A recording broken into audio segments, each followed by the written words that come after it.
Welcome to the officially unofficial podcast of On Call. I'm Clayton Cranford, a retired sergeant with the Orange County Sheriff's Department in California. And I'm joined by my co-host, Omar Martinez, who is a retired lieutenant from Long Beach Police Department. How you doing, Omar? Good. All Good. right. Great to be here. Yes. And for folks just seeing us for the first time, On Call is, it's obviously a police officer procedural show, drama, and it takes place in Long Beach. So having Omar here is a real gift because he can give us, deep Long Beach, insight of what's actually happening in the city that this is all supposed to be happening. Okay. So I'll start by, kind of breaking down the show, starting with the first scene.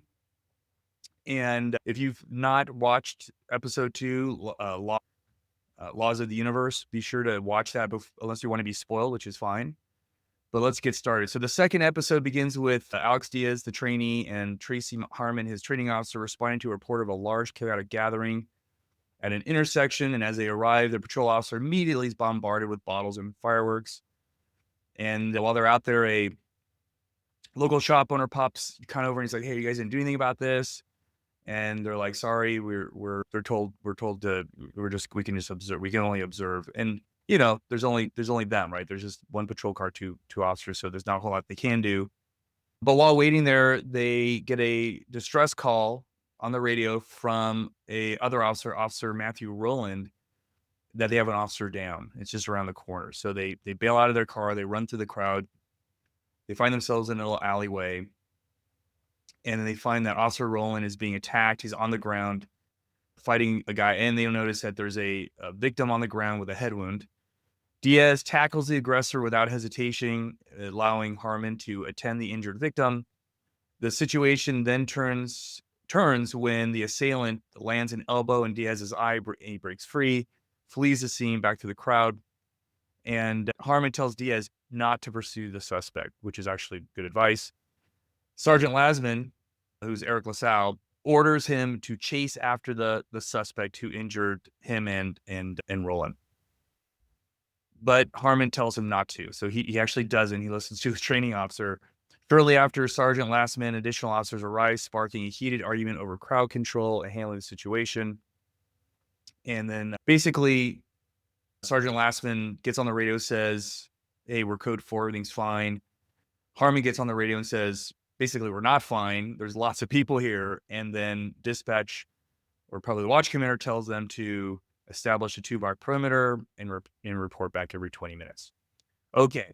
So what we're seeing here is a, kind of your street corner, street takeover situation. And Omar, did you have street takeovers in Long Beach? Sounds like the kind of thing you might have in Long Beach. Yeah, you would. You would get groups of cars that come in. A lot of times they would show up at large parking lots throughout the city. There's some really big commercial areas in various parts, large parking lots. They would bring their cars and park. And a lot of times it started out like a little mini car show, like an impromptu car show. A lot of times they communicated through social media so that everybody knew what was going on. A lot of times they would drive in groups. So, if they started driving in groups and an officer was on patrol and spotted it, then they would follow them and give updates and find out what they're doing. But they definitely would. And then a lot of times those car shows turn into the street takeovers where they find some street, they start, whether it's in the parking lot or out on the street, doing donuts or drifting or whatever they're doing, excited to show off their car. And of course, sometimes you can get out of control and people can get hurt and people can get hit by the cars. They get a little too close while they're doing some of these tricks and it can be dangerous. Yeah, it's all fun and games until someone gets run over, right? I've never had a street takeover when I was working patrol. We did have street racing, and those are even more dangerous, right? Because you got people traveling at a high rate of speed, going through intersections. And the difficult thing is when you get a radio call that it's going on, when you get there, they're gone, right? It's unusual that you actually can catch these guys in the act. This one's interesting. I mean, because they're kind of hanging out, right? And they know there's numbers, and that's maybe what they have on their side. They have there's 50 plus people there, maybe 100, and that's going to overwhelm most patrol shifts, right? They don't have enough people to disperse them, and so it's a difficult situation for sure. Right. Okay. Long Beach Yeah, I was gonna say Long Beach is unique in that way, whereas if a division felt like it needed more resources, depending on the time of day, they could always, access resources in other divisions and bring in additional officers to solve a temporary situation or problem. And that way, the car takeover in the street doesn't go unchecked for 20 minutes, where eventually, someone could get hurt, trying to intervene as soon as safely possible. Yeah. Well, in the department's basically taking on a lot of liability if they're just sitting there watching. If someone Right. did get hurt, then they'd be like, "Well, you had officers on scene. Why didn't you do something?" So that I mean, that's the reality is that you're kind of damned if you do, damned if you don't. But yeah, those are chaotic situations and significant, officer safety risk if you're getting out of your patrol car and kind of, wading into that crowd. You definitely want to have numbers. And that's good that Long Beach could do that. The sheriff's department, we have all these other cities that are all kind of border each other that we all patrol. So you can pull officers from or deputies from other cities, and or if it's really big, you can get a lot of deputies from the jail, put on their riot gear, throw them in a van, and get them out there. So that's one kind of benefit that the sheriff's department has. Orange County Sheriff's Department is that we have a lot of people that we can draw from. Okay, so they get the call, officer down. They you know correctly get there as quick as they can, and you have Diaz tackling that guy, getting him off his partner, which was great. I did find it kind of funny that he was kind of fighting this guy one on one, and there really wasn't a lot of urgency to help him. What did you think about that, Omar? Yeah, when you're in the fight with somebody and you've got people there that can help, and you're not successfully putting them into custody, the longer that goes on, the more likely someone's going to get hurt. So that would be an interesting conversation about whoever was there, why did they help, what was going on, because the officer Diaz ended up getting hit in the face and getting the Right. black eye, which comes up later in the episode. But that's a dangerous situation, and to, be alone and feel like you're alone and then not get anybody to jump in and help is, it's not getting that person in cuffs as quickly as possible. And it kind of makes the scene unsafe, more unsafe. Yeah, I mean, Diaz, he probably doesn't have enough time on to be like after like, "Hey guys, like, what the heck? Like, why weren't you guys jumping in and help me?"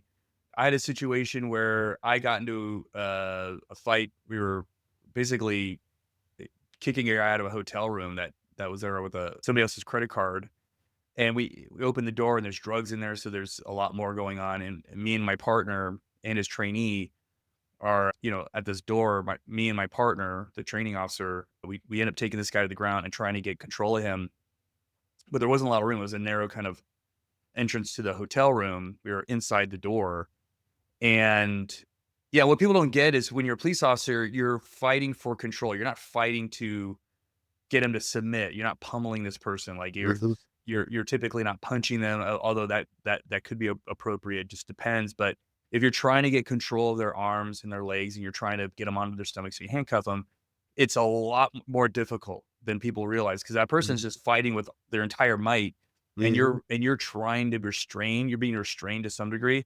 So I just remember looking back and seeing my partner's trainee standing at the door, holding the door, and just looking at us. And when that and later talking to him, I think he just kinda went code black. Like, he said while I was keeping the door open for the other officers that were on their way, because we put out a radio call, like, "We need help. We're in a fight." And there was other people in the room. That was the other thing too. There was 2 other people in the room, females, but standing there, and we don't know if they have weapons. Like, they're just standing there. No one's controlling them in that scenario. So it was potentially a very dangerous situation. It was a dangerous situation that turned out okay, but this particular, trainee, did not respond well, in that stressful situation. So Diaz, to his credit on the show, did, and that's what you wanna see. You wanna see a trainee who's not afraid to engage, and so that's good on Diaz.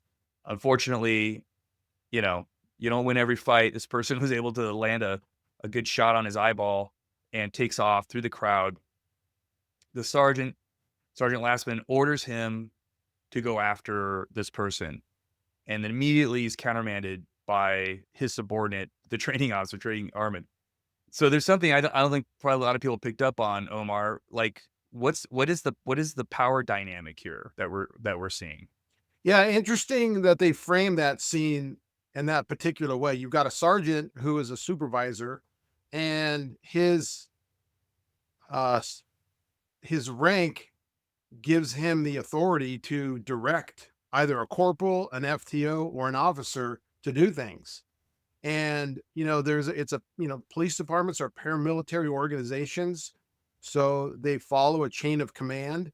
And if you have a sergeant who's given direction on something and you don't follow it, whether you're an officer or a corporal or an FTO, that can have serious ramifications, because ultimately that scene will rest on the decisions that sergeant makes, or if a higher rank shows up later.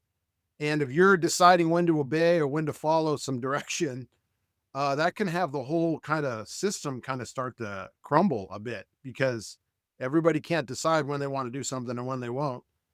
It was interesting that the FTO said, no, don't go after him. And he didn't. And the sergeant really didn't have a conversation with the FTO after, or at least they didn't show it to any serious degree, about, hey, look, I gave direction and I expect the direction to be followed. Cause that could be insubordination in some cases, which is a serious violation of, protocol. Yeah. No, it's 100% insubordination. However, it was a horrible order. Like, you don't do that. Like, it's as and it's kind of good. It's kind of juxtaposed. Like, episode 1, he runs after Maniac by himself, and she says, "Don't do it." He just takes off, and then and luckily survives. And she's like, "Never do that again." And so essentially, he wasn't going to do it again. The sergeant tells him to go, and then she's like, "Don't go," and he's like, "Okay, I won't go." Mhm. So, Yeah. like, that was absolutely the right call. It's gonna create a lot of tension for the Sergeant Lastman and Harmon, because, yeah, that was like, if I had a sergeant do that, especially knowing what I know now, and I've been a sergeant, you'd be like, "You're crazy." Like, you don't order your people to do something like that. Super unsafe, and I would have a hard time working for a sergeant like that who just was kind of, impulsive, doing those kinds of things. It just, yeah, it's not professional. You normally don't see those kinds of things. It'd be really unusual for a sergeant to make that kind of call. But of course, it's a TV show, so it's creating drama. Mhm. Totally Mhm. get it. Okay, so he doesn't run after him, which is a good call. And then, like, so Lastman, he gets on the radio and basically he says, "Hey, we're code 4, like, everything's fine." And But Harmon gets on the radio and kinda trumps him and says, "Hey," she's like, "There's this many people here. It's not code 4."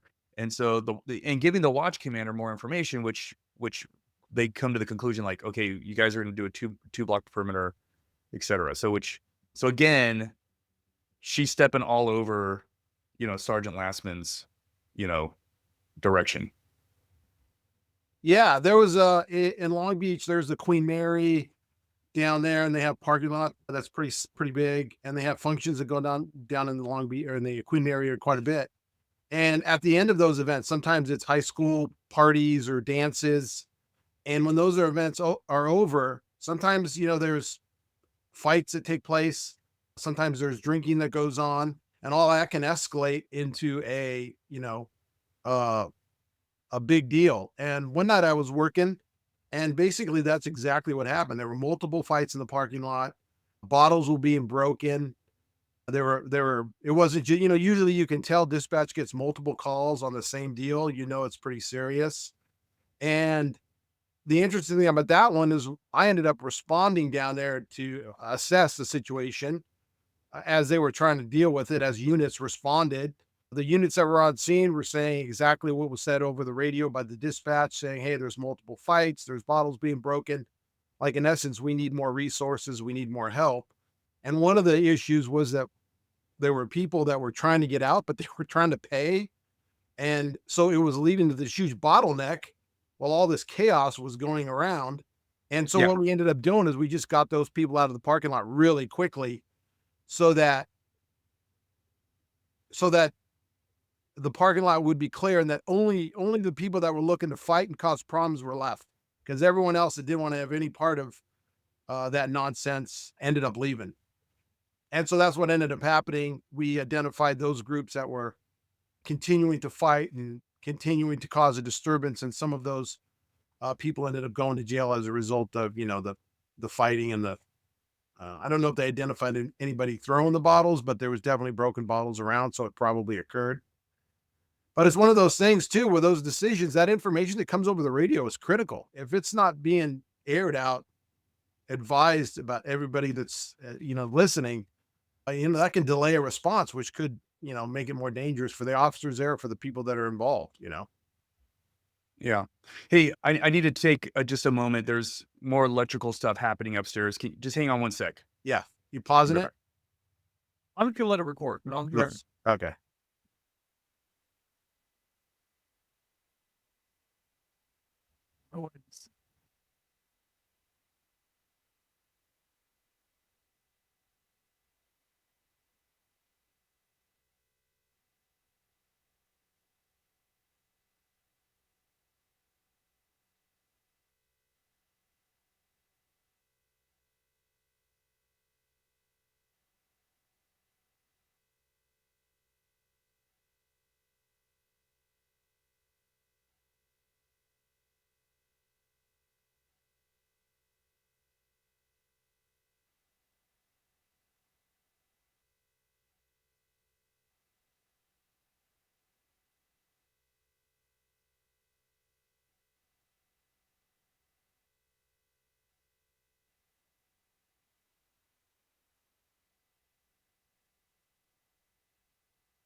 Still there, Omar? Yeah. I don't know what's. They're doing work in my bathroom, and Like he's electrical work? yeah, they're doing the outlets right now, and so he flipped. So before when we lost Wi-Fi because he crossed over the he crossed the streams and it through the Crust. circuit, and so now like the light's working in the bathroom, but the outlets aren't working, but they were working before. So he did something with the outlet that effed it up, and I'm out looking at the board, and I'm like, dude, the lights and the outlets are on the same circuit. Yeah. So it's something you did with the outlets. I'm like, come on, Yeah, dude. normally when you replace an outlet, you just pull the old one out and reconnect the wires to the new one and push it back in, and you're done. I don't know if this kid knows what he's doing. You text the You know, it's like that was. I mean, I've done that. It's a no brainer. Even the switches, you pull the old switch out.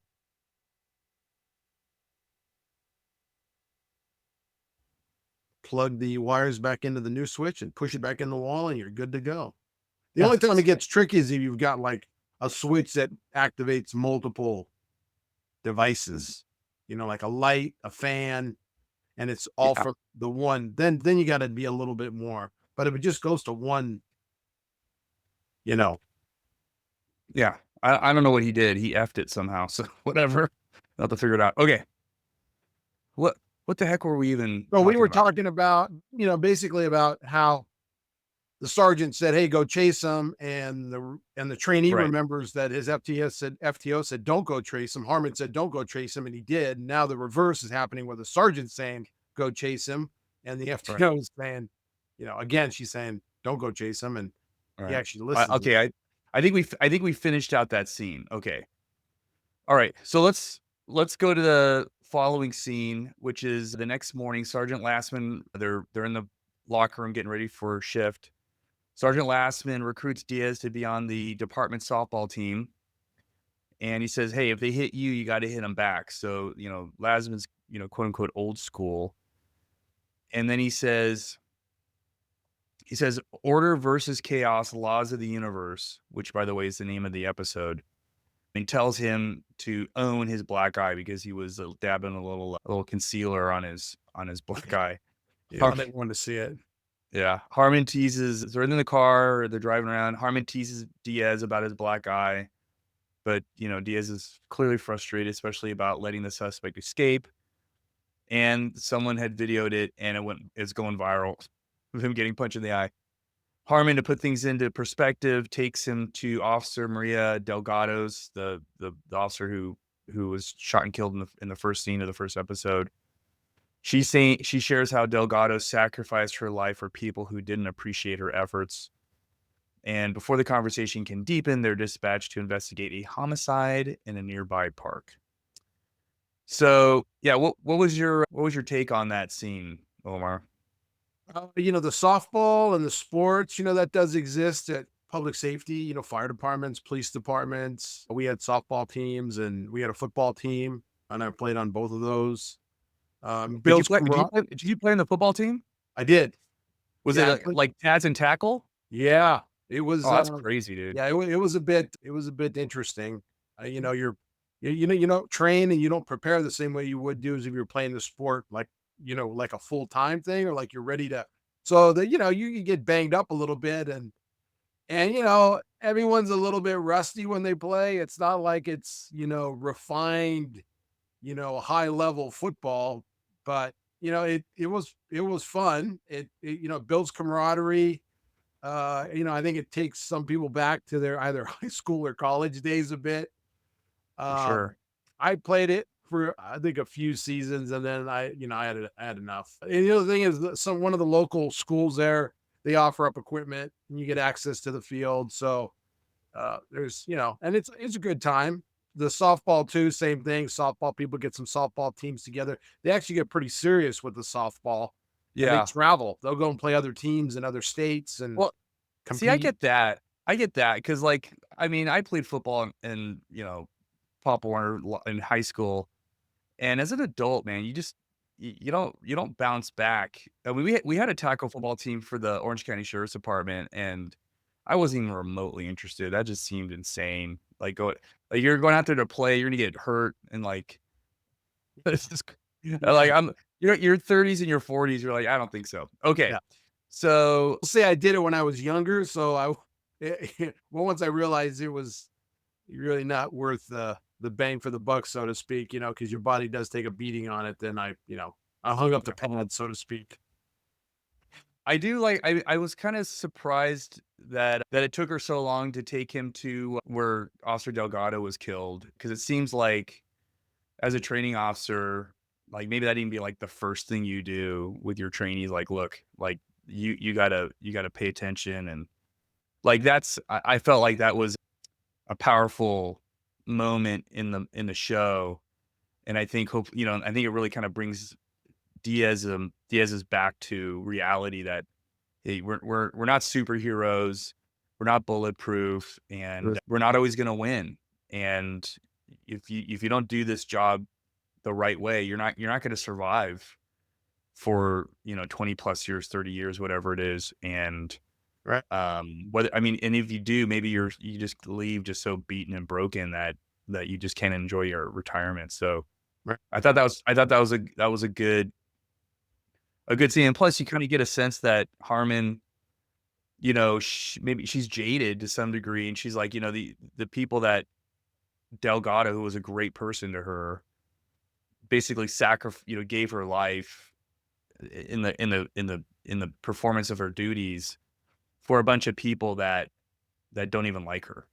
Which I mean, that can be hard when you some like every officer I think comes to this conclusion at some point in their career.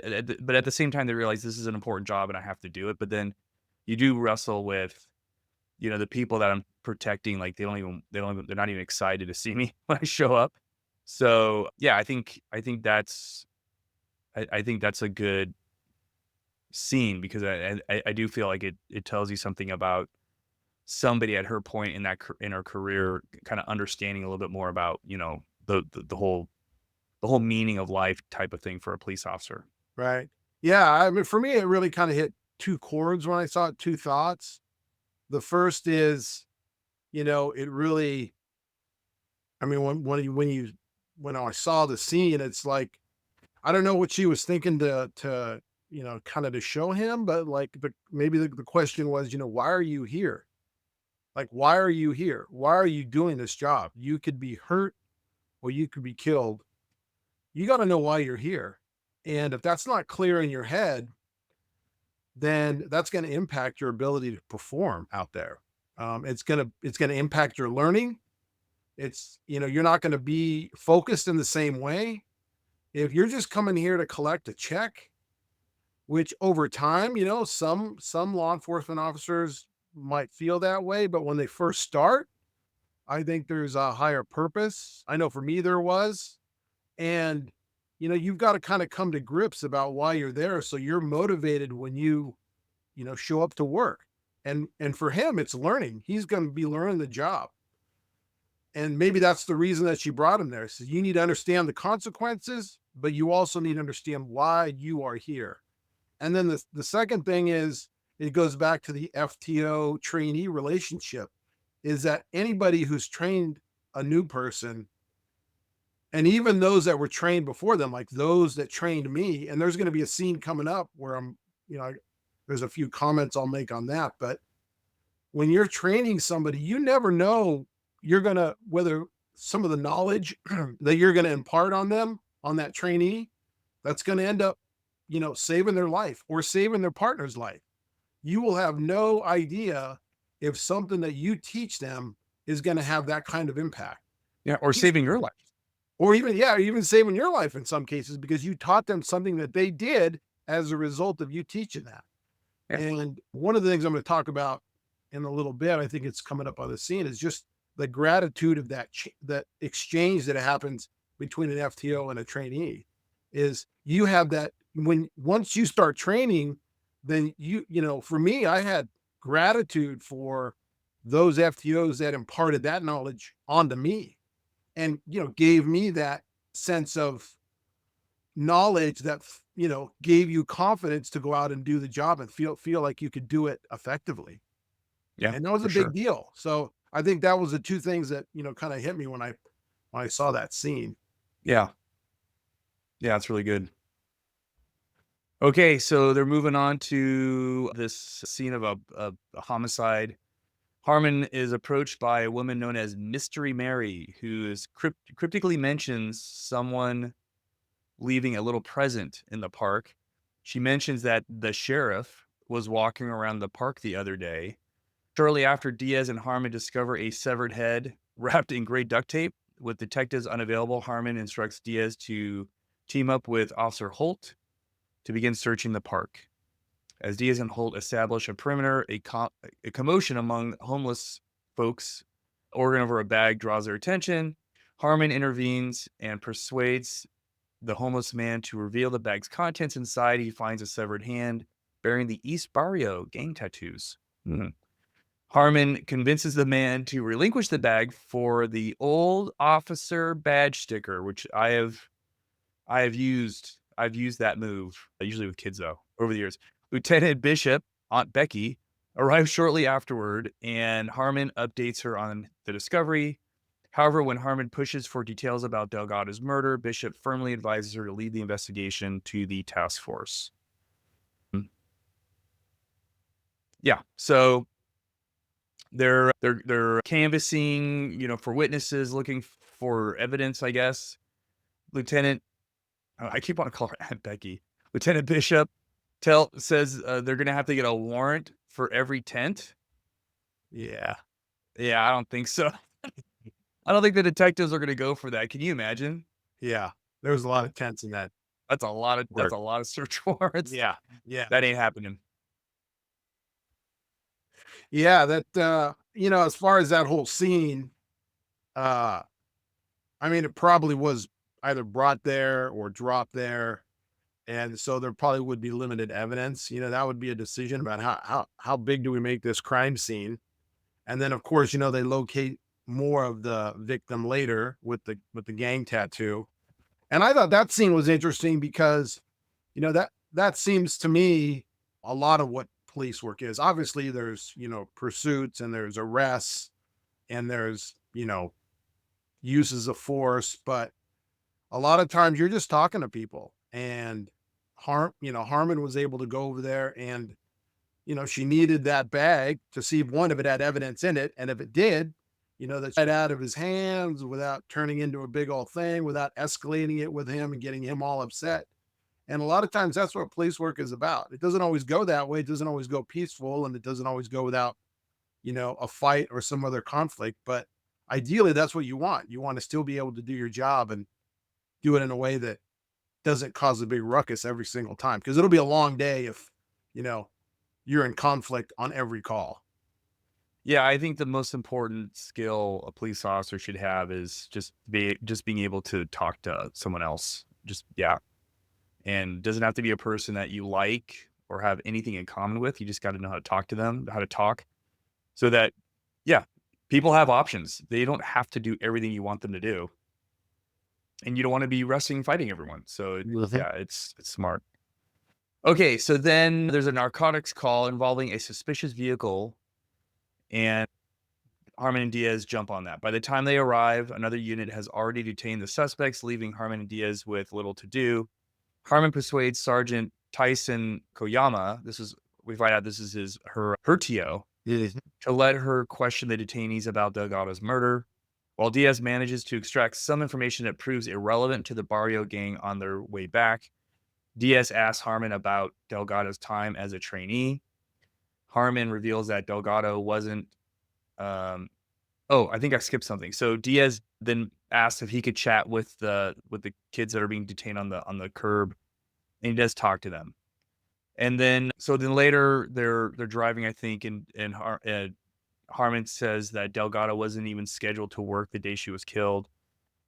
She kind of laughs and said, she started out as a train wreck, but then she worked really hard and became a great officer. And then their conversations cut short by a call about a shooting. So I kind of thought was another thing that they didn't get right here was that when you're interviewing someone, you don't do it with them sitting next to the people that they're with. Mhm.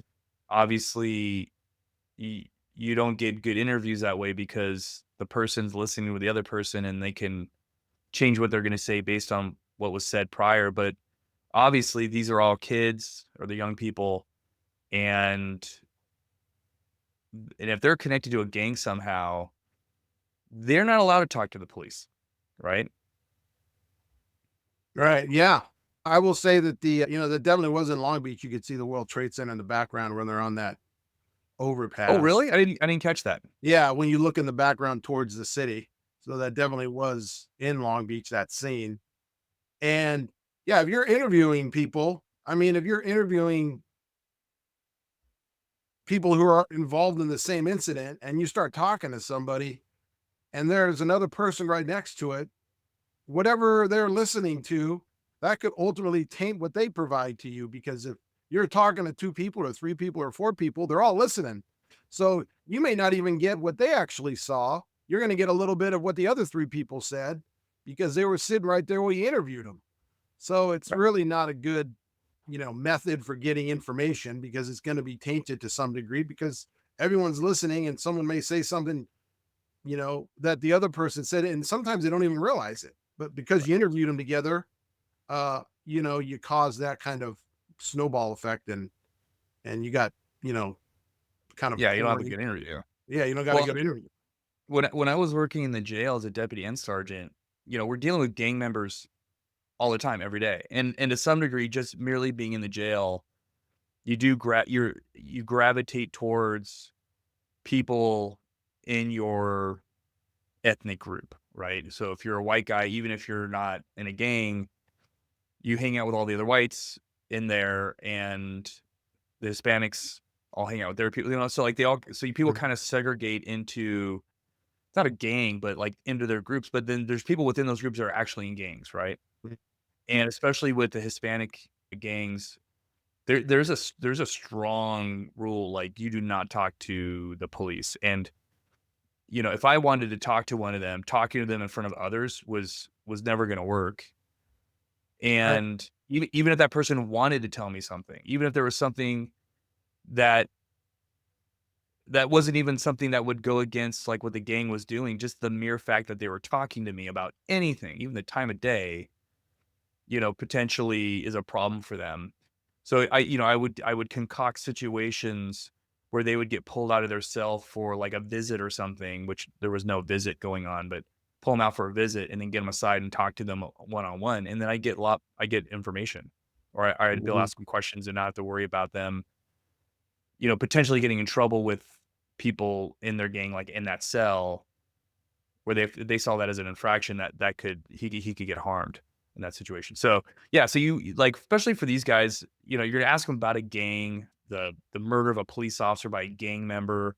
Like, you never talk to these people all sitting next to each other. It's just it was kind of Yeah. silly that she would even do that as a, seasoned officer. She should know better. But again, right? The Yeah. plot demanded it. So, Right. And then anyway, just that scene before that I was gonna mention, which I kind of talked about before, was that when she went up there to talk to the detective who trained her, that was, that's you could tell too that he had some pride in how good of a police officer she's become, that he had a part in doing that and a part in mm, making her an FTO down the road. And that I think later we learned that he's going to try to bring her into, one of the detective details. And that has a lot to do probably with him training her and knowing who she is, but also, to her work ethic and all that. So, for an FTO, there's some pride in knowing that somebody that you trained excels later, during their career. And, you may have had a part for that, part of that. Not only just the fact that you kept them safe on the street and you maybe gave them some info that kept their partner safe and they could do the job better. for sure. Yeah, I've had those experiences too. It's really gratifying, that you invested in this person and they've excelled. And as a sergeant, I'm sure for you as a supervisor, as a lieutenant, like, I always felt like my success as a sergeant was really based on, were the people underneath me that I was responsible for, were they excelling? Was I giving them everything they need to be successful? And that is it's true for training officers as well. Okay, so moving on to the next scene, there's a call, there's a active shooting, or there was a shooting. At the scene, Diaz and Harmon find a young man who has been shot during a barbecue dispute. I don't know if it was like one guy said I like ribs and the guy said I like brisket. Yeah. I'm not sure what happened there. I mean, Officer Roland explains the argument escalated into a gunfight, or gunfire rather, because the guy came back with a gun. The victim's mother and she's standing there. So yeah, it's kind of crazy. Like on the sidewalk is the victim, like, dying. Mom is standing on the lawn, like feet from him. And Mhm. then on the other side is these, gang members. So that's involved in this whole thing. She starts confronts a gang member named Spider, which is a great gang name. Accuses him of turning kids into gang members. When Harmon intervenes, Diaz also steps in, but is humiliated when Spider baits him into a confrontation, and Diaz ultimately backs down. Okay, so do you, do, you know, are people doing CPR on the guy, feet from mom? Like, is that how Right. it happens in Long Beach? Yeah, that whole scene was, I mean, obviously they made it much more personal because everything was so close. Yeah, In reality, the first thing is like police crime scene 101 is cordoning off the area to protect evidence. yeah. And that means you can't have bystanders or potential witnesses or whoever's there encroaching on your crime scene, which may ultimately destroy evidence. If you're going to figure out, who did the crime, you need to preserve as much evidence as you can. And that means you got to make the scene, secure. You can't have people walking in it, can't have mom 5 feet from it. And of course, when they're that close to somebody who's being worked on after being, by the fire department, CPR, and, that had been shot and there are people standing right next to it. I mean, that's clearly not how it would be done. No. But for drama purposes, it was, you know, it made for more Yeah. drama. Yeah. Yeah, And it so works great because you have all the people right there, yeah, kind of. Okay, so Diaz makes the fatal error of writing checks his body can't cash, right. in the Right. immortal words of the with the guy on, Yeah, yeah, that's a trap. I mean, that's a trap that track. it really is. It's a trap that any new police officer will face. Is they're going to, and they're going to know you're new. I mean, there's a whole bunch of ways they're going to figure out you're brand new. And if you come across somebody who's a bit more streetwise than you, and in this case, he was, you know, baited into this confrontation. And then because he has he has limited experience and how to handle it, he didn't look that great when he had to just walk away. That was his only answer for it. Well, And that was the right answer. I mean, he made the mistake of falling into the trap. At least he didn't go full in and actually grab this guy, because then the guy's right, gonna fight, and ultimately, you know, if he gets hurt or shot or whatever happens after that, it's all gonna go back to. And this is one of the things I remember telling my trainees. I'm like, if you chase after somebody and you catch them and you get into a fight, and let's say that person ends up getting shot, like maybe they go for your gun and you shoot them, they're gonna back that thing all the way up to that contact and say, why did you chase that person? Like, mhm, you mhm, need to have a legitimate legal reason for detaining them, or using force, and it can't just be that they ran from you. And that's another thing that new people sometimes get baited into. They see someone run, they're like, "Ooh, someone's running. They must be did something wrong," and they go after them. But you gotta be able to articulate, like, why did you put your hands on this person? Why did you do this?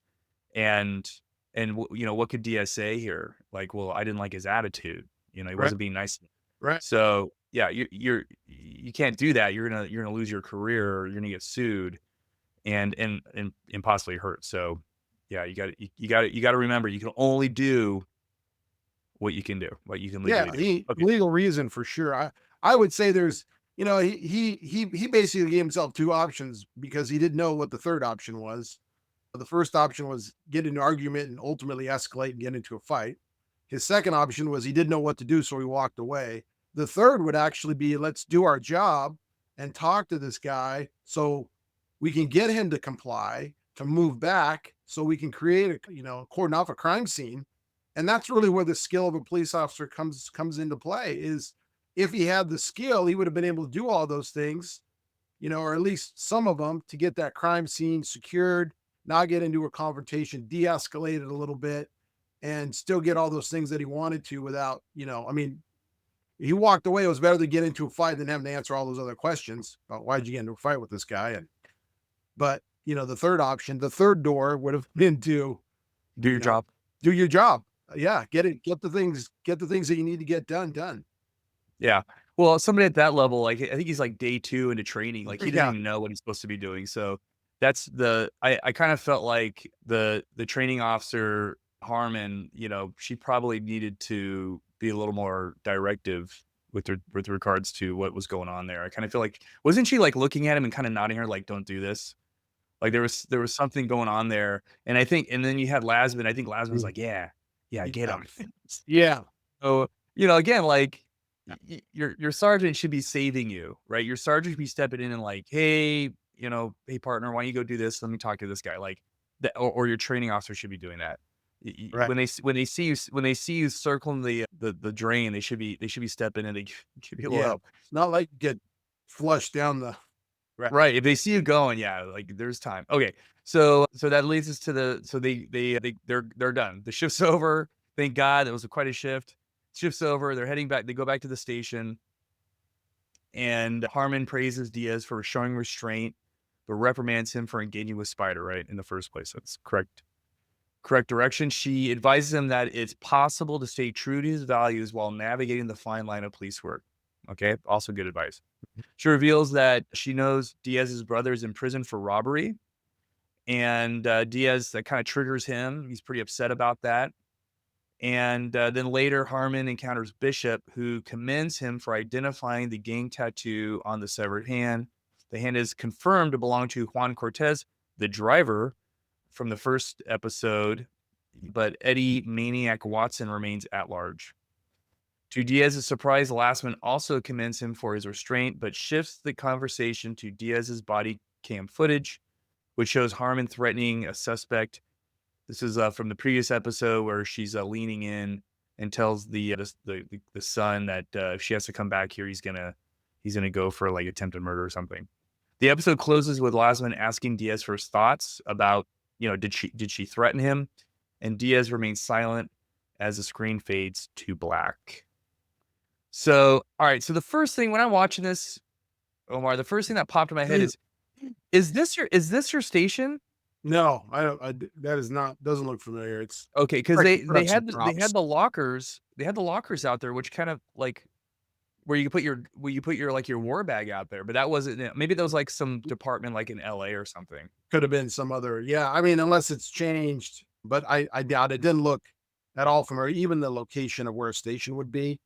Yeah. It's not going to change much. And they tried that. They tried that a little while back where they put some of those, the war bag or where you put your tactical equipment. They had it in one of the garages. The garage was always left open, and then the gear just got covered in dust. I mean, it was just because Mhm. they have the holes to vent, especially if the gear gets wet. It'll dry. But it just didn't work out, and everyone ended up putting their tactical gear someplace else, usually inside somewhere. And then they did put some lockers inside, and that way it wouldn't get all dusty. And then if it was raining, like those ones that they depict in the series, they're like right almost outside. So if Yeah. you get a rainy day, all that moisture is going to end up hitting inside those lockers with those vent holes, and you're going to get wet gear that could get damaged over time. So probably not a good way to go long term.